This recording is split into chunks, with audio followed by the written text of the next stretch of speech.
మరి ఒకసారి మీ అందరికీ విష్ హ్యాపీ న్యూ ఇయర్. ఈ పూటతో ముగించబడిపోయింది.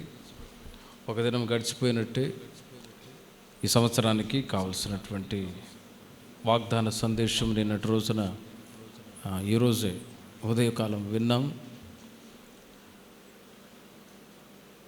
ప్రతి నెల మొదటి తేదీ ప్రత్యేకమైన ప్రార్థన కోడిక వాగ్దాన సందేశం బల్లారాధన మొదటి వారం జరిగినప్పుడు నేను చెప్తాను వాక్య సందేశాన్ని. బల్లారాధన రోజున ప్రత్యేక ప్రార్థన కోడికని మరలా మార్చడం జరిగింది. వాగ్దాన సందేశాలు ఉండవు, బల్లారాధన అప్పుడు మాత్రమే ఉంటుంది. ఈ సంవత్సరానికి కావలసినటువంటి కొన్ని మాటలు మనం ధ్యానించుకుందాం. 23వ కీర్తన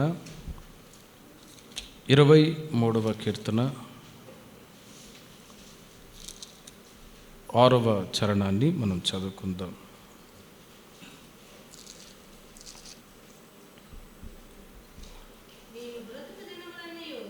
నేను బ్రతుకు దినములన్నీ కృపాక్షేమములే నా వెంట వచ్చును. నేను బ్రతుకు దినములన్నీ కృపాక్షేమములే నా వెంట వచ్చును. ఆ మాటను బట్టి కొన్ని మాటలు ఈ సంవత్సరంలో మనం ఎలా జీవించాలి, నడవాలి అనే ప్రాముఖ్యమైన మాటలు చెప్తాను వాక్య ఆధారంగా.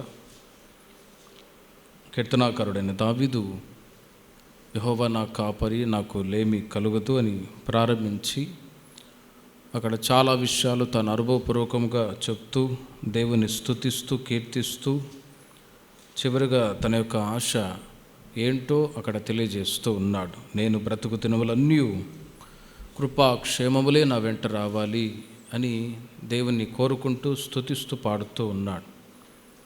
ఈ మాటను బట్టి మనము కూడా కృపాక్షేమాలు మన వెంట రావాలని మనము కూడా కోరుకొని ఈ 2018 సంవత్సరంలో అడుగుపెట్టాం. ప్రభు దావీదును నడిపించినట్లుగా మనల్ని, మన కుటుంబాలని, పిల్లల్ని కూడా ప్రభు నడిపించును గాక. కృపాక్షేమాలు బ్రతుకు దినములన్నీ కూడా సంవత్సరానికి 365 దినములు, 52 వారాలు, ఒక సంవత్సరం గడిచిపోయినట్టే. ఈ 365 దినములు కూడా మన వెంట కృపాక్షేమాలు రావాలని మనం కూడా కోరుకుంటూ ఉన్నాం. ప్రతిరోజు మీరు కూడా పనులకు వెళ్తారు, కుటుంబాన్ని చూసుకుంటూ ఉన్నారు, ప్రార్థనలో ఒకవైపు ఎదుగుతూ ఉన్నాం. ఇటు భౌతికంగాను ఆత్మీయంగాను మనం ఎంతగానో క్షేమంగా ఉండాలని కోరుకుంటూ ఉన్నాం. అదేవిధంగానే గత 2017 సంవత్సరాల వరకు క్షేమంగానే కాపాడుతూ వచ్చాడు. మనం కూడా కృపాక్షేమాలు మన వెంట రావాలని కోరుకొని ఇక్కడికి వచ్చాం. 365 దినములు కూడా కృపాక్షేమాలు మన వెంట రావాలంటే ఒక్కొక్క దినము కూడా విలువైన దినముగా మనం ఎంచుకున్నప్పుడే కృపాక్షేమాలు మన వెంట వస్తాయి. ఒక్కొక్క దినము కూడా, సమయం కూడా చాలా విలువైంది. పోయినటువంటి సమయం మరలా తిరిగి రాదు. ఇప్పుడు మీరు ప్రార్థనకు వచ్చారు, కొందరు రాలేదు. ఇప్పుడు పోయినటువంటి సమయం మరలా వస్తుందా? రాదు. అంటే చెప్తూ ఉన్నాను, పోయినటువంటి సమయం రాదు.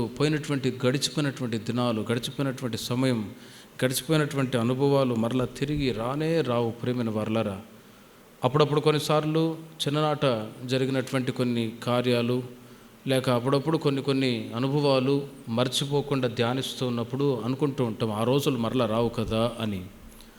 అలాగే పోయినటువంటి సమయం, పోయినటువంటి దినములు మరలా రావు. అయితే మనము బ్రతుకు దినములన్నీ కూడా కృపాక్షేమాలు మన వెంట రావాలని కోరుకుంటూ ఉన్నాము. అలాగైతే ప్రతి దినము కూడా మనము జీవించే విధానము కూడా ఎలా ఉండాలో బైబిల్ చాలా క్లియర్గా తెలియజేస్తూ ఉంది. ప్రతి దినము, అనుదినము మన జీవితకాలం అంతా కృపాక్షేమాలు రావాలంటే ఒక్కొక్క దినము విలువైనది, ఒక్కొక్క గంట గడియ విలువైనది.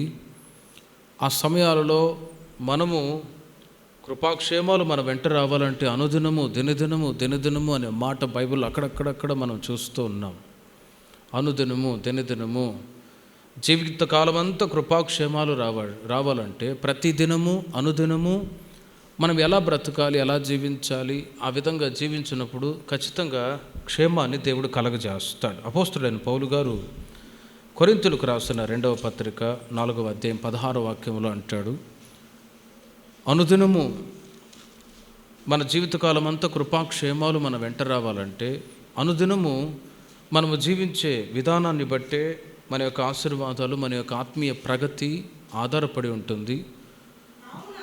కావున మేము అధైర్యపడను, మా బాహ్య పురుషుడు కృషించుచు ఉన్నాను,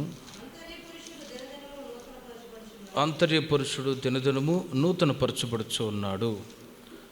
పౌలు గారు ఈ మాటలు తెలియజేస్తూ ఉన్నారు. 4వ అధ్యాయం 16వ వాక్యములో ఏమని, మేము అధైర్యపడం, మా బాహ్య పురుషుడు కృషించుచు ఉన్నాను, ఆంతర్య పురుషుడు దినదినము నూతన పరచబడుచు ఉన్నాడు అని, దినదినము అనుదినము అనే మాటను బట్టి చెప్తూ ఉన్నాను.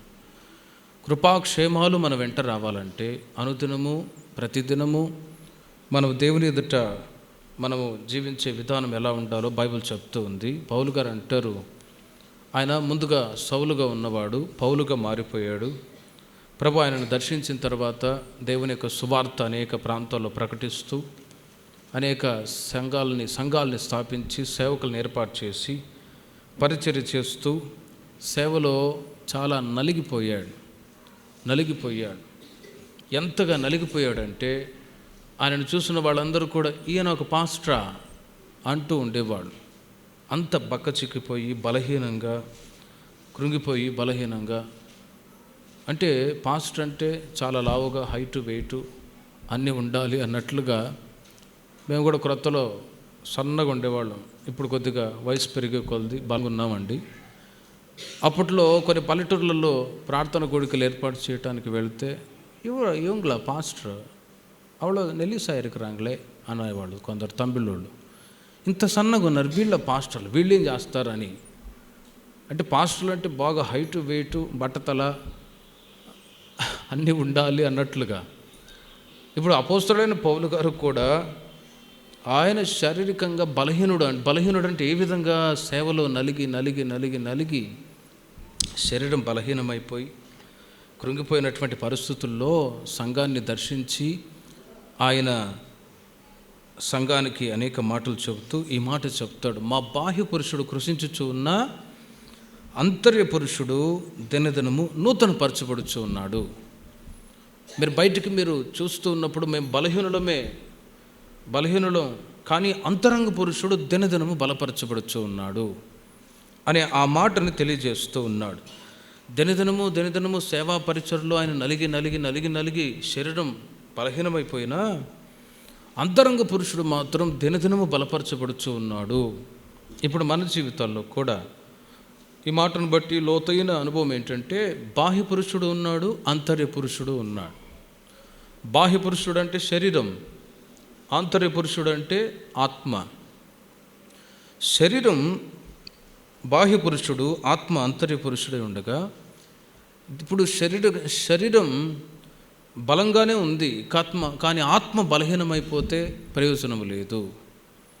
ఇప్పుడు పశువులకి ప్రాణ ఆత్మ శరీరం, ప్రాణము ఉంది, ఆత్మ ఉంది, శరీరం ఉంది కానీ ఆత్మ లేదు.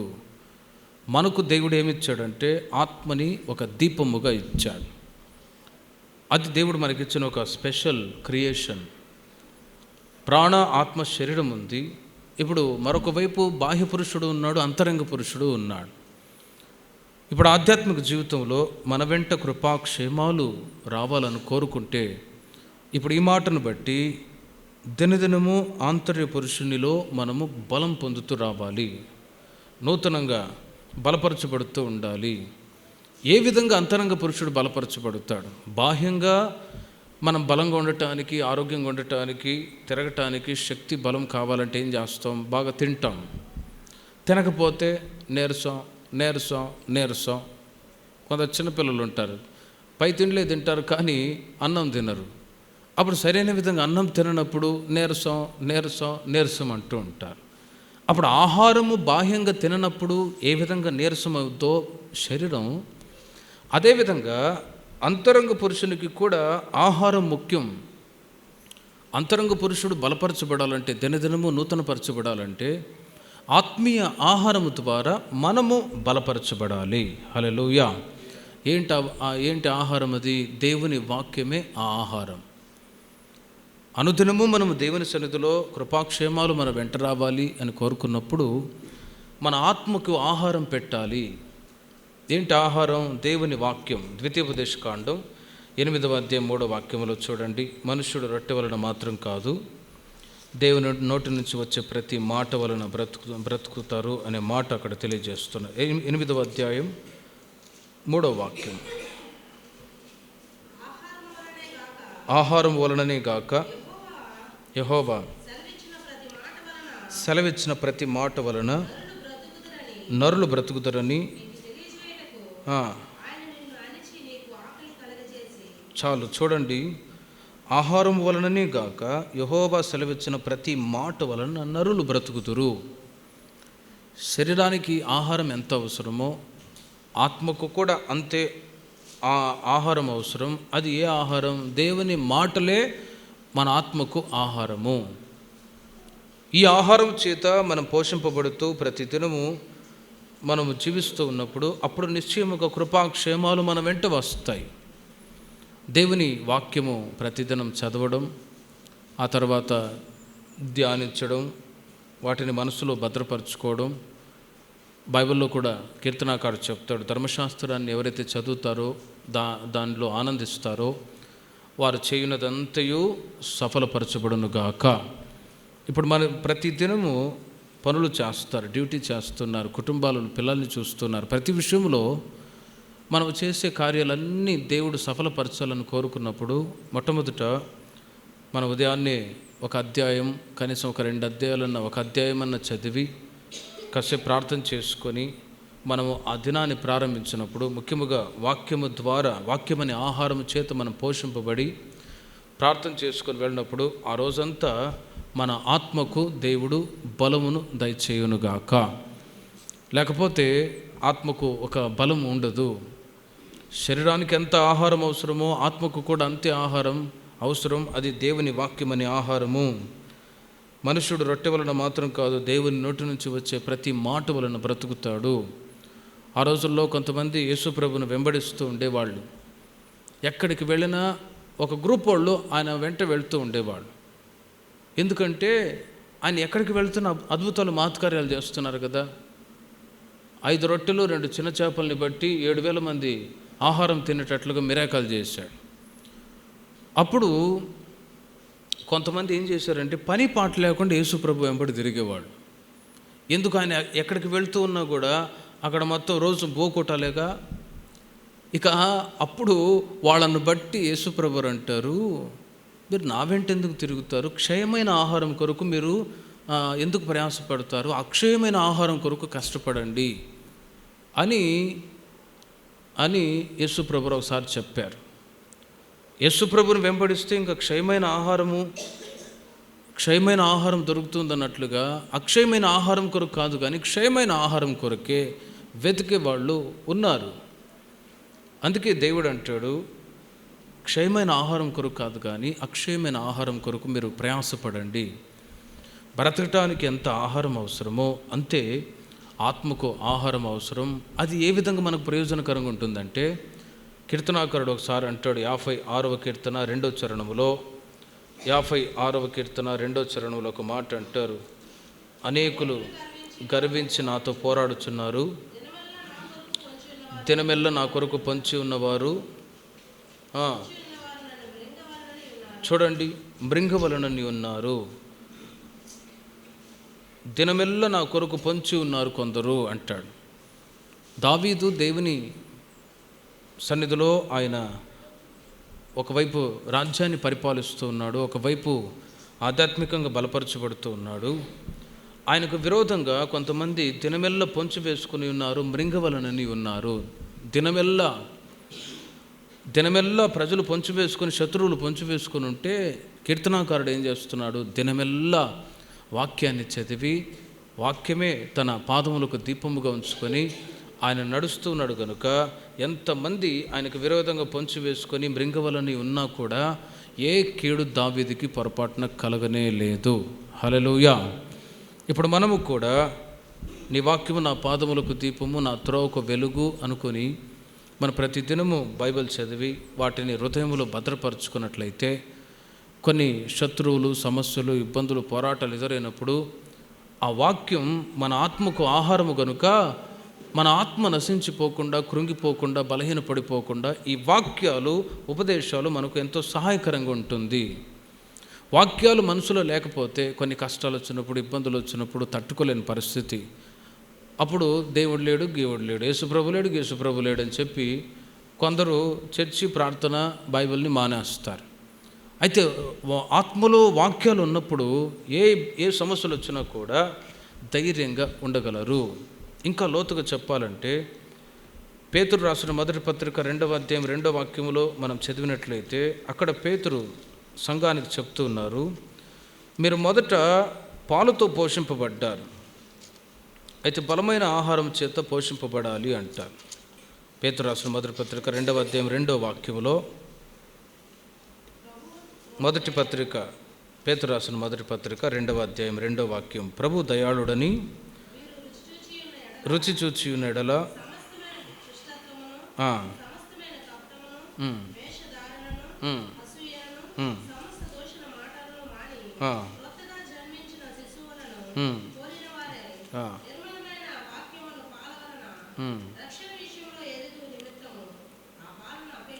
చూడండి, క్రొత్తగా జన్మించిన శిశువులను పోలిన వారై నిర్మలమైన వాక్యమును పాల వలన రక్షణ విషయంలో ఎదుగు నిమిత్తం ఆ పాలను అపేక్షించండి.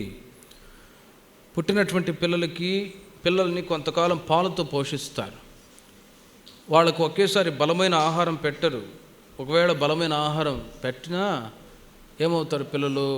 పరిస్థితి గందరగోళంగా మారిపోయింది. అయితే కొంతకాలం పాలతో పోషింపబడినటువంటి పిల్లలు ఆ తర్వాత బలమైన ఆహారం చేత పోషింపబడతారు. పేతురు అంటారు, మీరు యేసుక్రీస్తుని మొట్టమొదట నమ్మినప్పుడు, ఆయన అడుగుజాడలో నడుస్తూ ఉన్నప్పుడు క్రొత్తగా జన్మించిన శిశువును పోలిన వారై మొదట ప్రారంభ దశలో స్టార్టింగ్ అంటే అప్పుడప్పుడు యేసుక్రీస్తు నమ్ముకొని బాప్తిసం తీసుకొని మందిరానికి వస్తూ ఉన్న రోజుల్లో మీరు రక్షణ విషయములు ఎదుగు నిమిత్తం ఆ పాలను అపేక్షించండి. వాక్యం అనే పాలు. మొదట్లో ఆ వాక్యం అనే పాల ద్వారా మనం పోషింపబడుతూ వచ్చాం. 5 సంవత్సరాలు, 10 సంవత్సరాలు, 20 సంవత్సరాలు, 30 సంవత్సరాలు పోషింపబడుతూ వచ్చాం. ఇప్పుడు పిల్లలకు కూడా పాలతో ఒక 7-8 నెలలు అంతవరకే మరలా ఏం చేస్తారు? బలమైన ఆహారం పెడతారు. ఈ పాపకి అన్నప్రసన్న చెప్పి నోరు తెరు అదిగో అని చెప్పి అన్నము నీళ్లు పెట్టారు అనుకో, అప్పుడు స్టార్ట్ చేసేది ఆ పాప అన్నం తినడానికి, నీళ్లు త్రాగడానికి. పాలతో పోషింపబడిన తర్వాత నెక్స్ట్ బలమైన ఆహారం అవసరం. అలాగే ప్రారంభ దశలో మందిరానికి వస్తున్న సంవత్సరం, 2 సంవత్సరాలు, 3 సంవత్సరాలు, 4 సంవత్సరాలు అయినా కూడా రోజులు గడిచి కొలది రక్షణ అనుభవాన్ని పొందుకొని, బాప్తిసం తీసుకొని, ఆ అభిషేకాన్ని పొందుకొని ఆత్మీయతలు ఎదుగుతున్నప్పుడు ఇంకా మీరు రక్షణ పొందండి అని చెప్తే ఏం ప్రయోజనం? ఆల్రెడీ మీరు పొందారు, ఇంకా మీరు బాప్తిసం పొందండి అంటే చెప్తే ఏం ప్రయోజనం? ఇంకా మీరు పరిశుద్ధాత్మను పొందండి అంటే ఏం ప్రయోజనం? ఇప్పుడు ఆ పాలని ప్రక్కన పెట్టి ఇప్పుడు బలమైన ఆహారం చేత పోషింపబడుతూ ఉన్నాము.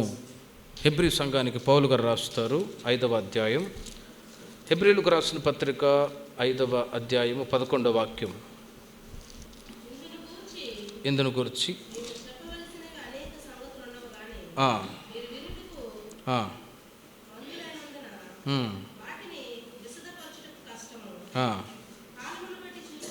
కాలమును బట్టి చూచితే మీరు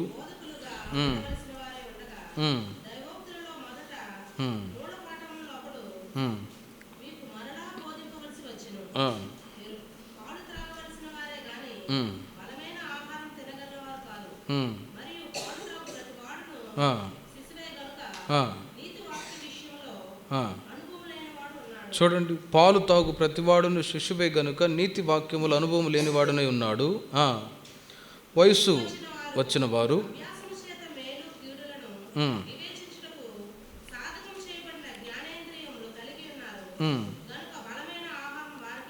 చూడండి, వయస్సు వచ్చిన వారు అనే మాటకి 2 అని ఉంది. ఫుట్ నోట్లో చూస్తే పరిపూర్ణులు అని. అంటే ఒక 18 ఇయర్స్ అయినప్పుడు వాళ్ళు యవ్వన దశ అంటారు, పరిపూర్ణతలోనికి వచ్చారు అంటారు. అప్పుడు వాళ్ళు మంచి చెడుల అవగాహన, కీడు మేలు వివేచించే జ్ఞానేంద్రములు కలిగిన వారు కనుక వారికి బలమైన ఆహారం తగును అని. సంవత్సరాలు గడిచే కొలది ఆధ్యాత్మిక జీవితంలో ఎదగటానికి ముందు పాలతో పోషింపబడ్డాము.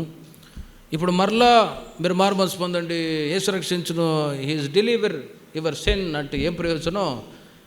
ఇప్పుడు అవన్నీ ప్రక్కన పెట్టాము. ఇప్పుడు పరిపూర్ణతలోనికి రావాల్సిన ఆ ఉపదేశాన్ని దేవుడు మనకు అనుగ్రహించి ఉన్నారు. హల్లెలూయా. అంటే యేసుక్రీస్తు రాకడకు సిద్ధపడేటట్లుగా, మనం క్రీస్తు యొక్క పోలికలో మారి యేసయ్య ముఖదర్శనాన్ని చూచేటట్లుగా, ఒక రోజున చనిపోయి నిద్రించి సమాధిలో పెట్టబడి యేసుక్రీస్తు ప్రత్యక్షమైనప్పుడు మనము ఆ పునరుత్థానపు శక్తి చేత, బలము చేత నింపబడి మనం పునరుత్థానపు శక్తి చేత మనము కూడా ఒక రోజున లేపబడ్డప్పుడు యేసయ్యతో కూడా మనం వెళ్ళగలగాలంటే ఈ రోజుల్లో పరిపూర్ణతలోనికి వచ్చేటువంటి ఉపదేశాలు మనకు ఎంతైనా అవసరము. ఇంకా మూల పాఠాలు చెప్పని అవసరం లేదు. ఇప్పుడు మనకు బలమైన ఆహారం అవసరం. ఈ బలమైన ఆహారం అంటే ఎలా ఉంటుంది? గద్దింపు ఉంటుంది, హెచ్చరికలు ఉంటాయి, ఆ తర్వాత బుద్ధి చెప్పే అనుభవాలు ఉంటాయి వాక్యము ద్వారా. అది సేవకులకైనా మాకైనా మీకైనా అందరికీ దేవుడు తన వాక్యము ద్వారా మనల్ని గద్దించి హెచ్చరించి బుద్ధి చెప్తాడు. అందుకే పౌలు గారు తిమోతికి అంటారు, నీవు గద్దించుట ఎందును, హెచ్చరించుట ఎందును, బుద్ధి చెప్పుట ఎందును నువ్వు జాగ్రత్తగా ఉండు అని. అంటే మనం పరిపూర్ణతలోనికి రావాలంటే ఇంకా మనలో ఏ బలహీనతలు ఉన్నాయో, ఏ పొరపాట్లు ఉన్నాయో వాటన్నిటిని కూడా దేవుడు ఏం చేస్తాడు? తన వాక్యము ద్వారా మనల్ని సరిచేస్తాడు. అది పరిపూర్ణతలోనికి తెచ్చే ఉపదేశము. ఆమేన్. ఈ అనుభవాలు లేకపోతే, అందుకే లోకంలో చాలా చోట్ల సంఘానికి వెళ్తారు కానీ ఒక గద్దింపు ఉండదు, హెచ్చరికలు ఉండవు. గద్దించారనుకో ఇక అంతే సంగతులు. ఎలక్షన్ పెట్టి ఇక లేపేస్తారు, నా కొరకే చెప్పాడు అని. అంటే సంఘంలో వాళ్ళు ఎలా బ్రతుకుతూ ఉన్నా, ఎలా జీవిస్తూ ఉన్నా ఏమనకూడదు అని లోకంలో చాలా చోట్ల వాళ్ళు అనుకుంటారు. కనుకనే ఆ సంఘాల్లో ఓ పరిపూర్ణత లేకుండా, భయము లేకుండా సంఘాలు ముక్కలు చొక్కలైపోయి, ఆ తర్వాత దేవుడు అనే అనుభవం లేని పరిస్థితుల్లో నామకార్థపు అనుభవంలో కొనసాగుతున్నారు లోకంలో. అయితే మనకిచ్చినటువంటి ఒక ఆత్మీయ అనుభవం ఏంటంటే, సేవకులైన మమ్ములని, విశ్వాసులైన మిమ్మల్ని దేవుని వాక్యం ఏం చేస్తుందంటే గద్దించి, హెచ్చరించి, బుద్ధి చెప్పి మనల్ని పరిపూర్ణులుగా క్రీస్తు వలె మార్చే ఉపదేశము ఈ ఉపదేశమై ఉన్నది. ఆమేన్. గనుక అనుదినము దినదినము శరీరానికి ఏ విధంగా ఆహారం పెడుతున్నామో ఆత్మకు కూడా ఆహారం అంతే అవసరం. దినదినము మనము కూడా ఆధ్యాత్మిక జీవితంలో ఎదిగేటట్టుగా, పరిపూర్ణతలోనికి వచ్చేటట్లుగా ఉపదేశాలు విని ఇంకా క్రీస్తు యొక్క పోలికలు మారేటట్లు ప్రభు కృప చూపును గాక. తిమోతికి రాసిన మొదటి పత్రిక 4వ అధ్యాయము 8వ వాక్యాన్ని చూడండి.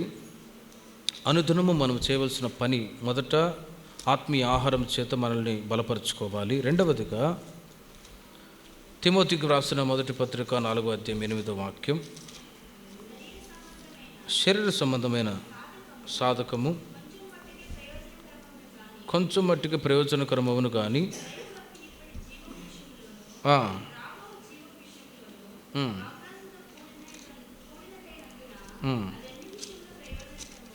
అది అన్ని విషయములలో ప్రయోజనకరమై ఉండును. ఆ వాక్యంలో కూడా మీరు చూడండి, శరీర సంబంధమైన సాధకం కొంచెం మట్టికే. నేను రాత్రి చెప్పాను, అక్కడ శరీర సంబంధమైన సాధకం ప్రతిరోజు ఒక మానవుడు ఆరోగ్యకరంగా ఉండటానికి రోజులు ఎక్కువగా కొందరు ఎక్సర్సైజ్ చేస్తూ ఉన్నారు. శరీర సంబంధమైన సాధకం అంటే అదే. శరీర సంబంధమైన సాధకం అంటే ఉదయాన్నే రన్నింగ్ రేస్ చేస్తూ ఉంటారు, వాకింగ్ చేస్తూ ఉంటారు. ఎందుకంటే కొద్దిగా కొవ్వు కరగాలి, ఫ్యాట్ కరగాలి అన్నట్లుగా. ఆ శరీర సంబంధమైన సాధకము ద్వారా కొంచెం మట్టికి ప్రయోజనము. కానీ దైవభక్తి, ప్రాక్టీస్ మేక్స్ మెన్ పర్ఫెక్ట్ అంటారు. ఒక వ్యక్తి ఏ పనిలో, ఏ ఒక గేమ్లోనైనా, ఏ ఒక పనిలోనైనా తాను అనుభవం కలిగి జీవిస్తూ ఉన్నప్పుడు ఆ ప్రాక్టీస్ని బట్టి అతడు ఒక రోజున గెలుస్తాడు. ఇప్పుడు క్రికెటే కానీ, వాలీబాల్ కానీ కొన్ని గేమ్స్ ఉన్నాయి. వేరే వేరే దేశాల్లో, ఇంగ్లాండ్లో కానీ వేరే వేరే దేశాల్లో ఆ గేమ్స్ వాళ్ళు 5 సంవత్సరాలకు ఒకసారి వాళ్ళు ఆడేటప్పుడు దాని కొరకు వాళ్ళు సంవత్సరాలు ప్రాక్టీస్ చేస్తూనే ఉంటారు. కనుకని క్రికెట్ మ్యాచ్ వచ్చినప్పుడు వాళ్ళు ఏం చేస్తారు, ఈజీగా వాళ్ళు జయిస్తారు. ఇప్పుడు అందుకే సర్వేలో తేలిన ఒక విషయం ఏంటంటే, ఇండియన్ క్రికెటర్స్ ఉన్నారు, వాళ్ళు సోమర్లట, సరిగ్గా ప్రాక్టీస్ చేయరు. ఇప్పుడు ఇంగ్లాండ్లో కానీ కొన్ని చోట్ల ఉన్నారు, వాళ్ళు హార్డ్ వర్క్ చేస్తారు అని ఒక సర్వేలో. వాళ్ళు 24 అవర్స్ ఒక గేమ్లు గెలవాలంటే ఆ శరీర సంబంధమైన సాధకం చేస్తూనే ఉంటారు, ప్రాక్టీస్ చేస్తూ ఉంటారు. కొన్నిసార్లు అందుకే గెలవలేని పరిస్థితి ఎందుకు వచ్చిందంటే వాళ్ళకి సరైన విధంగా ప్రాక్టీస్ లేదు, శరీర సంబంధమైన సాధకం వాళ్ళు సరిగ్గా చేయట్లేదు, కనుక ఫెయిల్ అవుతారు. లోక సంబంధమైనటువంటి శరీర సంబంధమైన సాధకాలు వాళ్ళు గేమ్స్ ఆడటానికి లేక ఆరోగ్యంగా ఉండటానికి అని రకరకాలుగా అనుకుంటారు, కానీ అవి కొంచెం మట్టుకు ప్రయోజనకరంగా ఉంటుంది. కానీ దైవభక్తి ఇప్పటి జీవ విషయంలో, రాబో జీవ విషయంలో వాగ్దానంతో కూడినదైనందున అది అన్ని విషయాలలో ప్రయోజనకరము. దైవభక్తి ఈ లోకంలో ఉన్నంత వరకే శరీర సంబంధమైన సాధకాన్ని ప్రతిరోజు చేస్తూ ఉంటారు. ఇప్పుడు మనం చేయవలసిన ప్రాక్టీస్ ఏంటంటే, మనం ఎంతగా దైవభక్తిలో ఎదిగామో అంతగా ఇంకా దినదినము దైవభక్తులు ఎదిగేటట్లుగా ప్రాక్టీస్ చేసుకోవాలి. ఏంటి ఆ ప్రాక్టీసు? దేవుని సన్నిధికి వచ్చే ప్రాక్టీస్ చేసుకోవాలి. ఇప్పుడు ప్రార్థనకి వెళ్ళాలి. వచ్చేటప్పుడు మనం అనుకోవాలి, దేవుని సన్నిధికి వచ్చేటప్పుడు నా యేసుని కలవటానికి వెళ్తున్నాను అని రావాలి. బైబిల్లో ఆ మాట ఉంది, రాజులకు రాజు ప్రభువులకు ప్రభువును కలవటానికి వెళ్తున్నాను అని. ఆ ఆలోచనతోనే వచ్చినప్పుడు భక్తులు ఎదగలము. లేక పాస్టర్ గారిని కలుద్దాం, బ్రదర్ని కలుద్దాం అని వస్తే ప్రయోజనం లేదు. యేసయ్యను కలవటానికి వెళ్తున్నాను అనే ఆ ఆలోచనతోనే మనము దేవుని సన్నిధికి రావాలి, ప్రార్థన చేయాలి, వాక్యాలు వినాలి.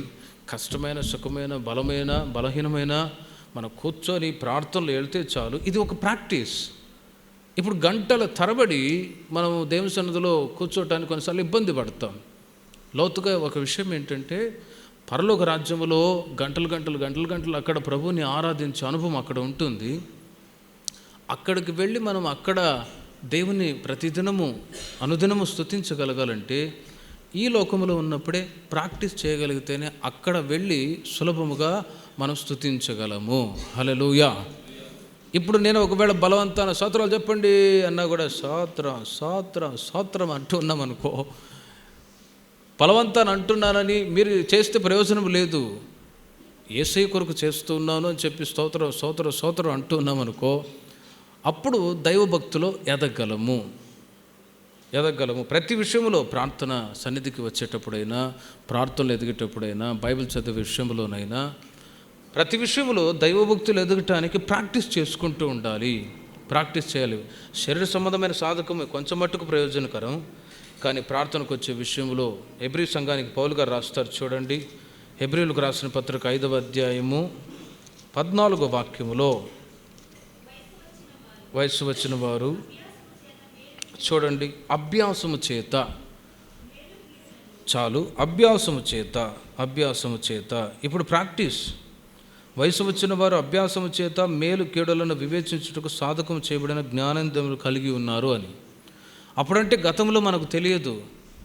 అందుకే కొత్త వాళ్ళని మేమేం చేస్తామంటే, మీరు ఎందుకు చర్చికి రాలేదు అని బ్రతిమలాడుకుంటూ ఉంటాం. ఎందుకు? కొత్త వాళ్ళు కనుక. ఇప్పుడు పాత వాళ్ళు ఉండి అన్నీ తెలిసి మాకు బుద్ధి చెప్పవలసిన వాళ్ళు వాళ్ళే చర్చి మానుకుంటే అప్పుడు మేమేం చేయగలం? తాడుబట్టి లాగ్గలమా? వస్తావా రావా నువ్వని? చేయలేము. వస్తావా రావా అని. ఇది బలవంతంతో చేసే పని కాదు కదా. Free will offering. అందుకే కొన్నిసార్లు చెప్తాం, సరే రాలేమంటే మేం చేయలేము. మేం చేసాం, ఏం చేయలేము. ఫిల్టర్ చేశారేమోలే దేవుడు అనుకుంటాం. కాఫీలో జల్లడు ఉంటుంది కదా, దాంట్లో వేసినప్పుడు ఫిల్టర్ చేస్తాం కదా, అట్లా దేవుడు కొందరిని ఏమైనా ఫిల్టర్ చేశాడేమో అనుకొని అట్లా సంతోషంగా ఉండిపోతున్నాం అంతే. ఇంకేం చేస్తాం? Practice makes men perfect. వివేచన అన్ని విషయాల్లో అభ్యాసం కలిగి ఉన్నప్పుడు క్రొత్త వాళ్ళైతే చెప్పవచ్చు, క్రొత్తలో అలాంటి అనుభవాలు ఉంటాయి. కానీ రోజులు గడిచే కొలది ఆత్మీయంగా ఎదిగేటప్పుడు అన్ని విధాలుగా వివేచన కలిగి ఉన్నప్పుడు చెప్పించుకోకూడదు. ప్రతి విషయంలో దానికి ప్రాక్టీస్ దేవుడు. అందుకే వయసు వచ్చిన తర్వాత మేలు కీడులు సమస్తాన్ని వివేచించిన తర్వాత మనము దైవభక్తులు ఎదగటానికి అనుదినము ప్రయాసపడుదుముగాక. హల్లెలూయా. యెషయా గ్రంథం 28వ అధ్యాయం 11-12 వాక్యాల్లో చూడండి. ప్రతిదినము మనము దైవభక్తిని ప్రాక్టీస్ చేసుకోవాలి. మొదట వాక్యమని ఆహారం చేత పోషింపబడాలి. మూడవది, ప్రతిరోజు మనకు విశ్రాంతి అవసరం. నిజమే. అలసిన వారికి నెమ్మది కలుగజేయుడి. దే నెమ్మది.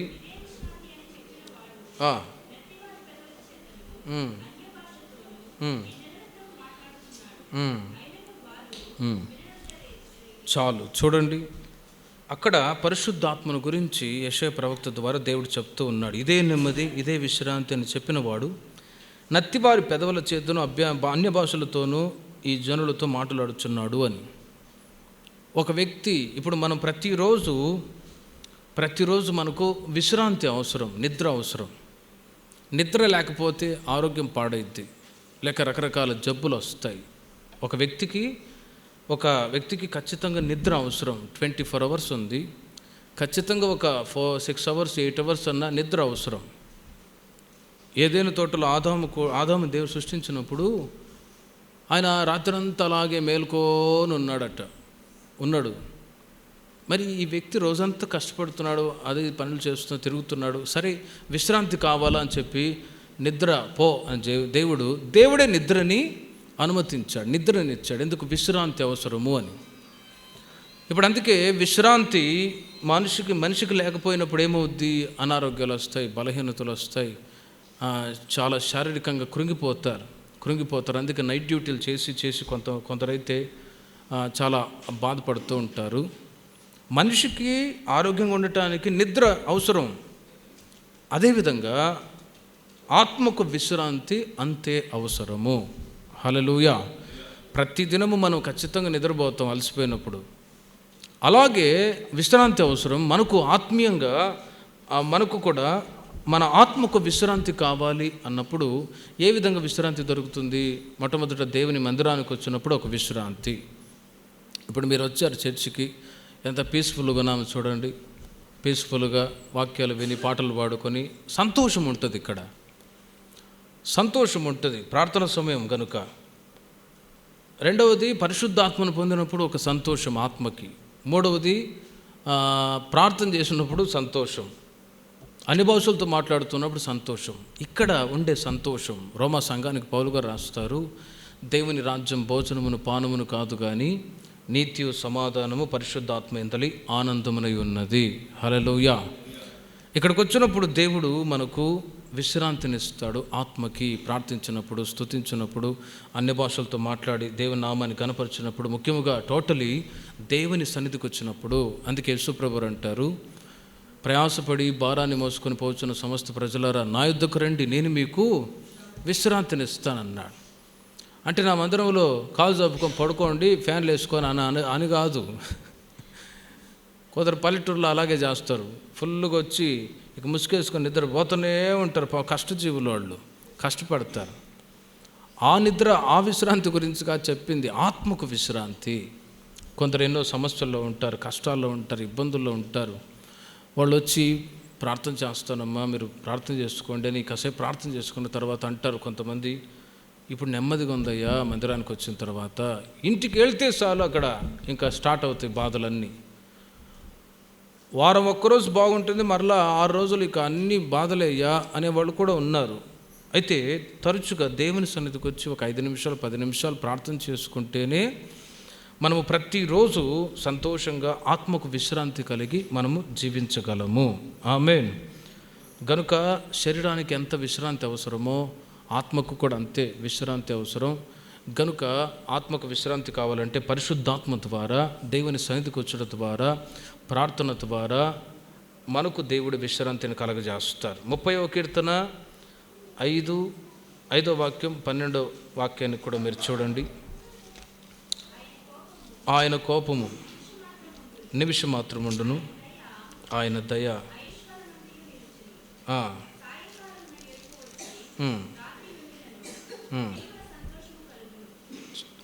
చూడండి 12వ వాక్యాన్ని కూడా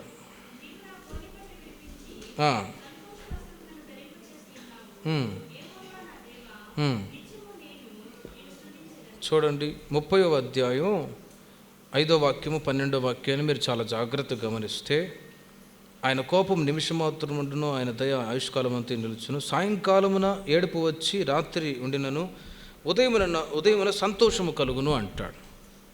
ఉదయమున సంతోషం కలుగును. దావీదు ఎర్లీ మార్నింగ్ ఉదయాన్నే దేవుని సన్నిధిలో ప్రార్థించేవాడు. ఆయన చేసే ప్రార్థన ద్వారా ప్రతిదినము ఉదయాన్నే మన పనికి ఎంత ప్రాముఖ్యతనిస్తామో, ఉదయాన్నే హడావిడికి వెళ్ళి నీళ్లు పట్టడం, లేక డ్యూటీలకు వెళ్ళడం, పనులకు వెళ్ళడం, ఇవన్నీ సహజంగా దినచర్య పనులు అంటారు. దినచర్య పనులలో మనము ఎంత ప్రాముఖ్యతను వాటికి ఇస్తామో, ఉదయాన్నే ఎర్లీ మార్నింగ్ పనికి వెళ్ళేటప్పుడైనా, పనులు చేసుకోవడానికి ముందైనా ఖచ్చితంగా ఒక అరగంట లేక ఒక గంట ప్రార్థన చేసుకొని మనము ఏ పని ప్రారంభించినా ఆ రోజంతా దేవుడు ఏం చేస్తాడు? సంతోషాన్ని కలగజేయుదురుగాక. మన పనులకు ఎంత ప్రాముఖ్యతనిస్తామో దేవుని పనికి కూడా ఖచ్చితంగా ఒక అరగంట అయినా ప్రార్థన చేసుకొని, అయ్యా ఈ రోజంతా నాకు, నా కుటుంబానికి క్షేమాన్ని కలగచేయి, పనులలో తోడుగా ఉండు అని మనం ప్రార్థించుకొని వెళ్ళామనుకో, మొదట దేవుని పని ఏం పని? అది ప్రార్థించడం దేవుని పని, దేవుని కొరకు మనం చేస్తున్న పని. ఆ పని మనం చేసి మన పనుల నిమిత్తం మనం వెళ్తే అక్కడ ఆ రోజంతా దేవుడు సక్సెస్ చేస్తాడు, ఒక ఆశీర్వాదాన్ని కలగజేస్తాడు. అందుకే సాయంకాలమున ఏడుపు వచ్చి రాత్రి ఉండినను ఉదయమున సంతోషం కలుగును అంటాడు. రాజు ఉన్నవాడు ఆయనకు కూడా చాలా బిజీ. ముఖ్యమంత్రి ఉన్నాడు గోవా, ఆయన ఇప్పుడు ఎక్కడ ఉంటాడో తెలియదు, అంత బిజీలో ఉంటారు. రాజు ఉన్నవాడికి మరి ఆ రోజుల్లో ఎంత బిజీ ఉండవచ్చు. అయినా ఆ బిజీ కార్యక్రమాలన్నీ పక్కన పెట్టి ఉదయాన్నే అయ్యా అని దేవుని సన్నిధిలో ప్రార్థిస్తూ తన దినాన్ని ప్రారంభించినప్పుడు ఆయనకి ఎన్ని బాధలున్నా, కష్టాలున్నా, శ్రమలున్నా, ఉదయానికెల్లా ఏడుపున్నా, బాధ ఉన్నా ఉదయాన్నే ఏం చేస్తున్నాడు? దేవుడు సంతోషాన్ని ఇస్తూ ఉన్నాడు. క్రింది వాక్యాలు చూస్తే నీవు నా గోనె పట్టు విడిపించి సంతోష వస్త్రం ధరింప చేయదు అంటాడు. ఆ రోజుల్లో ఈ గోనె పట్టు ధరించేవాళ్ళు. ఎందుకంటే పాత నిబంధన కాలంలో చాలాసార్లు దేవుడు ఇదిగో ఆ పట్టణానికి నేను నాశనాన్ని కలగజేయబోతున్నాను, యోనా గ్రంథంలో ఉంది, ఆ పట్టణానికి నేను నాశనం కలగజేయబోతున్నాను, యోనా నీవు వెళ్ళి సువార్తను ప్రకటించమంటే వినలేదు. ఆ తదుపరి ఇంకో చివరి అధ్యాయంలో చూస్తే ఆ పట్టణానికి ఒక దుర్గతి దేవుడు కలగజేయబోతున్నాడు, ఒక శ్రమ ఇబ్బంది కలగజేయబోతున్నాడు అనే సంగతి విని ఆ ప్రాంతంలో ఉంటున్న రాజు ప్రజలందరూ కూడా గోనెపట్టు ధరించుకొని బూడిదలో కూర్చొని ఏడుస్తూ ఉన్నారు. ఎందుకు వాళ్ళు గోనెపట్టు కట్టుకోవడం? మరి ఇంకా వేరే డ్రెస్సులు ఏమి లేవా? ఎందుకు వాళ్ళు కట్టుకుంటున్నారంటే ఆ గోనెపట్టు ధరించుకోవడం అనేది ఒక తగ్గింపుకు సాదృశ్యము. హల్లెలూయా. పాత నిబంధన కాలంలో అలా చేసేవాళ్ళు, మరి ఈ రోజుల్లో చేసే తిక్కలోళ్ళు అంటారు. ఆ బద్వేల దగ్గర ఒక అతను డాక్టర్ గారు వచ్చారు, అప్పుడప్పుడు మాట్లాడుతుండేవాడు కూర్చొని. ఒక మెంటల్ పాస్టర్ ఉన్నాడు, అతను రాత్రుల్లో గోనెపట్టు కొట్టుకొని ప్రార్థన చేస్తాడంట. ఆ సంగతి ఎప్పుడు ఇంట్లో ఎక్కడ చెప్పలే, ఇక్కడ చెప్తున్నాను. గోనెపట్టు అనేసరికి ఆ మాట గుర్తు వచ్చింది. మరి అట్లా చేయొచ్చన్నా అంటాడు. అది ఓల్డ్ టెస్టిమెంట్లో, పాత నిబంధన కాలంలో అలా చేశారు. ఇప్పుడు చేస్తే కుక్కలు ఇక రాళ్లతో కొట్టి చంపుతారు అంతే. ఆ సరైన విధంగా అర్థం. అందుకే ఇండిపెండెంట్ పాస్టర్లకు ఏం తెలిసింది? వాళ్ళు అట్టే చేస్తారో నేను అట్టే చేస్తాను అంటారు. అప్పుడేం కుక్కలు తరుముకుంటే అని గోనెపట్టు ధరించుకొని బూడిదలో కూర్చొని ప్రార్థన చేస్తూ ఉన్నాడు. ఆ రోజుల్లో ఎందుకు అలా చేశారంటే ఒక తగ్గింపుతో, ప్రభువా మీరు మా మీద ఉగ్రత మా మీద రాకుండా మమ్మల్ని మీరు కాపాడండి అయ్యా, రక్షించండి అయ్యా, కాపాడండి అని దీనత్వం కలిగి వాళ్ళ దీనత్వాన్ని దేవునికి చూపించటానికి వాళ్ళు గోనెపట్టు కట్టుకొని ప్రార్థించేవాళ్ళు. కనుక దేవుడు ఏం చేశాడంటే వాళ్ళ తగ్గింపుని, వాళ్ళ దీనత్వాన్ని గమనించి వాళ్ళ మీదకి రావాల్సిన ఉగ్రతని దేవుడు తప్పించి కాపాడుతూ వచ్చారు. హల్లెలూయా. అందుకే సంతోష వస్త్రాన్ని నీవు నాకు ధరింప చేసి ఉన్నావు. దావీదు ఇంకా ఆ రోజుల్లో పాత నిబంధన కాలంలో ఉండే భక్తులందరూ అలాగే చేసేవాళ్ళు. ఈ రోజుల్లో కూడా కొన్ని దేశాలు అలా చేసేవాళ్ళు ఉన్నారు, కానీ ఉపదేశం వాళ్ళకి తెలియదు కనుక అలాగే పాటిస్తూ ఉన్నారు, ఓల్డ్ టెస్టిమెంట్ని ఫాలో అవుతూ ఉన్నారు. మనమైతే ప్రతి ఉదయాన్నే ప్రార్థించినప్పుడు గత మరుసటి దినమున ఏ దుఃఖకరమైన పరిస్థితులు ఉన్నాయో, ఏ బాధ ఉన్నదో, ఆ ఏడుపు ఉందో, ఆ బాధ, ఏడుపు, కన్నీళ్ళు ఉదయం చేసే ప్రార్థన ద్వారా అవి తొలగించబడిపోతాయి. అందుకే 63వ కీర్తన మొదటి చరణంలో కూడా అంటాడు కీర్తనాకారుడు. 63వ కీర్తన మొదటి చరణం.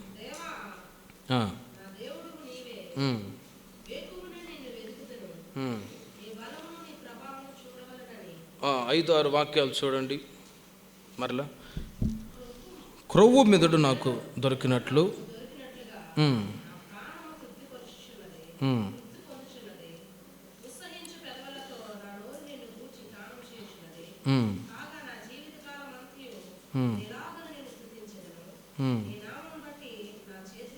చూడండి, దావీదు చెప్తూ ఉన్నారు ఈ మాటలన్నీ. వేకువని నేను వెతుకుతానయ్యా. అలా వెతికినప్పుడు ఆయన యొక్క ఎక్స్పీరియన్స్ ఏంటంటే క్రొవ్వు మెదడు దొరికినట్లు. క్రొవ్వు మెదడు మరి తిన్నారో లేదో నాకు కూడా తెలియదు. అక్కడ కంచికచ్చర్లో పాస్టమ్ ఉండేది. పాస్టమ్మ, అయ్యా తినయ్యా అని ఒకసారి తెచ్చిచ్చినామా, నీకు దండం, నాకు వద్దని చెప్పాను. బాగా టేస్ట్గా ఉంటుంది అయ్యా అంటదా. అంటే నాన్ వెజ్ ఇష్టపడేవాళ్ళు అంతే, నాన్ వెజ్ ఇష్టపడేవాళ్ళు అది చాలా బాగుంటుందంట, టేస్ట్గా ఉంటుందంట. మరి ఇప్పుడు దావీదు ఒకవేళ ఆ టేస్ట్ని చూశాడేమో మరి తెలియదు. అందుకే క్రొవ్వు మెదడు దొరికినట్లు నా ప్రాణమునకు తృప్తి పొందుచు ఉన్నది అంటాడు. క్రొవ్వు మెదడు దొరికినట్లు. నాన్ వెజ్ తినేవాళ్ళు ఆ రోజుల్లో దేవుడు సృష్టించిన ఏది కూడా అపవిత్రమైనది కాదు, అలాగని చెప్పి ఇష్టం వచ్చినట్టు తినకూడదు. అయితే ఇక్కడ ఉండే విషయం చూడండి, ఉదయాన్నే ఎర్లీ మార్నింగ్ ప్రేయర్ చేసుకొని ఆయన బయలుదేరి వెళ్తూ ఉన్నాడు. ఆ రోజంతా సంతోషంగా, సమాధానంగా తన పనులలో జయం పొందుతూ వచ్చాడు. మనము కూడా ప్రతిరోజు ప్రార్థన చేసుకొని మన పనిని ప్రారంభించినప్పుడు ఆ రోజంతా సంతోషాన్ని దేవుడు కలగజేయునుగాక. సామెతల గ్రంథం 8వ అధ్యాయం 34వ వాక్యములో, సామెతల గ్రంథం 8:34,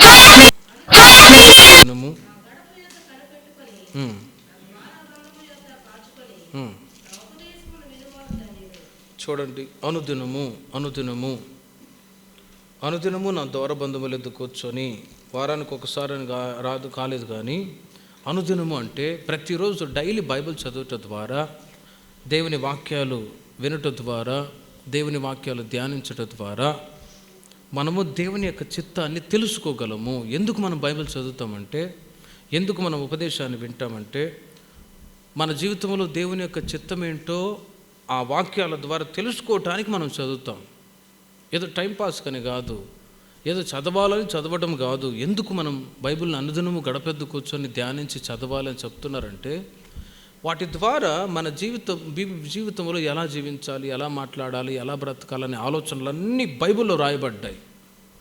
అందుకే మరియా యేసయ్య రాగానే ఆయన పాదాల దగ్గర కూర్చొని ఆయన మాట, ఆయన బోధ వింటూ ఉంది. ఆయన రాగానే కూర్చుంటూ ఉంది, చర్చికి వెళ్ళి ప్రార్థన చేసుకుంటూ ఉంది. అనుదినము ఆయన గడప వద్ద కూర్చొని ఆయన మాటల చేత దేవుని యొక్క చిత్తాన్ని తెలుసుకుంటూ ఉంది. లూకా సువార్త 10:42 మీరు తర్వాత చదువుకోనండి. అందుకే మార్తాతో అంటారు, మరియా ఉత్తమమైన దానిని ఎన్నుకొని ఉన్నది, అది ఆమె వద్ద నుండి తీసివేయబడదు. ఏది ఉత్తమమైన కార్యం?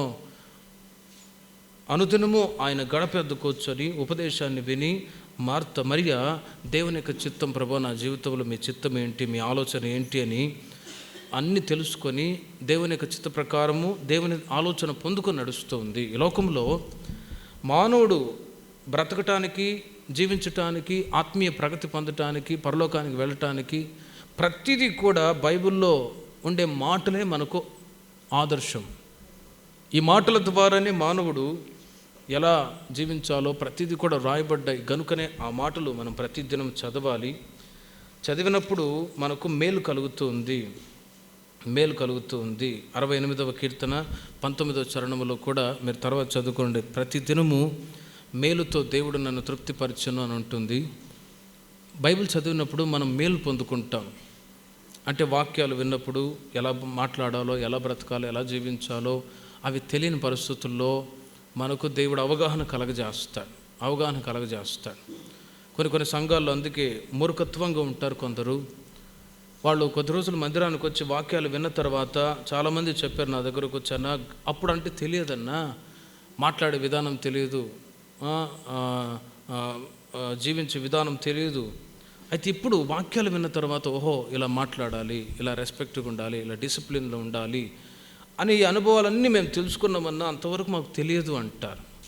గనుక వాక్యం మనకు జ్ఞానాన్ని ఇస్తుంది. ఉపదేశం మనల్ని పరలోక రాజ్యానికి చేరుస్తూ ఉంది. ఈ దేవుని యొక్క చిత్తాన్ని మనము తెలుసుకోగలము ఈ మాట ద్వారా. ప్రతి దినము ఆయన గడప కూర్చొని దేవుని యొక్క చిత్తాన్ని మనం తెలుసుకోగలము బైబిల్లో ఉండే వాక్యాల ద్వారా. చివరిగా దినవృత్తాంతముల మొదటి గ్రంథం 16వ అధ్యాయము 23వ వాక్యములో చూడండి. అనుదినము మనము చేయవలసినటువంటి పనులలో చివరిగా ముఖ్యమైనటువంటి పని, సర్వభోజనులారా యెహోవాను సన్నుతించుడి, అనుదినము ఆయన రక్షణను ప్రకటించుడి. చూడండి, అనుదినము ఆయన రక్షణను ప్రకటించండి, యెహోవాను సన్నుతించి స్తుతించండి, మహిమపరచండి అని వ్రాయబడి ఉన్నది. గనుక అనుదినము మనము దేవుణ్ణి స్తుతిస్తూ ఆయన రక్షణను ప్రకటించాలి. రెండు రకములైన రక్షణలు ఉన్నాయి. ఒకటి పాపక్షమాపణ అయిన రక్షణ, రెండవది దేహ విమోచన లేక ఆత్మ విమోచన అనేటువంటి రక్షణ. యేసుక్రీస్తు అతి త్వరలో రాబోతూ ఉన్నారు. ఆయన మనకిచ్చినటువంటి రక్షణను బట్టి ఇతరులకు కూడా ఆ రక్షణ సువార్తను తెలియజెప్పాలి సాధ్యమైనంత వరకు.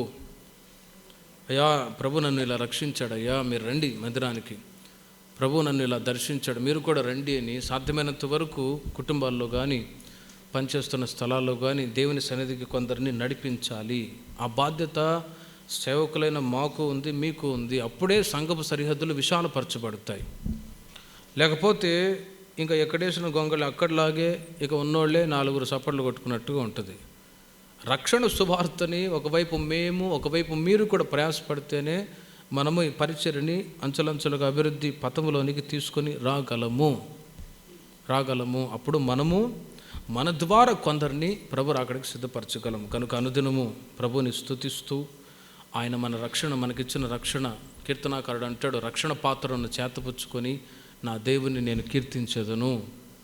ప్రతిరోజు యేసయ్యా నీవు ఇచ్చిన రక్షణ కొరకై స్తోత్రం, నువ్వు నాకు ఇచ్చిన ఆరోగ్యం కొరకై స్తోత్రం, నీవు నాకు ఇచ్చిన ఉద్యోగం కొరకై స్తోత్రం, నువ్వు నాకు ఇచ్చిన కుటుంబం కొరకై స్తోత్రం, పిల్లల కొరకై స్తోత్రం అని అనుదినము దేవుడు మీ జీవితాల్లో చేసిన మేళ్లను, ఉపకారములన్నీ తలంచుకొని స్తుతిస్తూ మనము కొందరికి సువార్త ప్రకటించి వాళ్ళని కూడా సన్నిధికి తీసుకొని రావాలి. అప్పుడు ఒకరోజు యేసుక్రీస్తు ప్రత్యక్షమైనప్పుడు నా దగ్గరకు వచ్చారు, మీరు ఏం తీసుకొచ్చారు అంట. అప్పుడు ప్రభువా నేను దశంభాగాలు ఇచ్చాను, కొబ్బరికాయ ఇచ్చాను, నిమ్మకాయలు ఇచ్చాను, కోడిగుడ్లు ఇచ్చాను అంటే అవెందుకు అంటాడు దేవుడు. అయితే నీ ద్వారా ఎంతమంది రక్షణలోనికి వచ్చారు అనేది అడుగుతాడు. ముఖ్యంగా ఎంతమంది నీకు రక్షణ ఇచ్చాను, నీ ద్వారా ఎంతమంది, కనీసం రక్త సంబంధికులు, బంధుమిత్రులు, ఇరుగు పొరుగు వాళ్ళకు సాధ్యమైనంత వరకు కొందరినైనా రక్షణ సువార్త మనం ప్రకటించి వాళ్ళని సన్నిధికి తీసుకొని రావాలి. అట్టి కృప దేవుడు మనందరికీ దయచేయునుగాక. అనుదినము మనము చేయవలసిన పనులు ఇవి. ఈ సంవత్సరం అంతా ఇలాంటి అనుభవములు మనం జీవిస్తూ ప్రభు రాకడకు సిద్ధపడదాం. చిన్న ప్రార్థన చేసుకుందాం.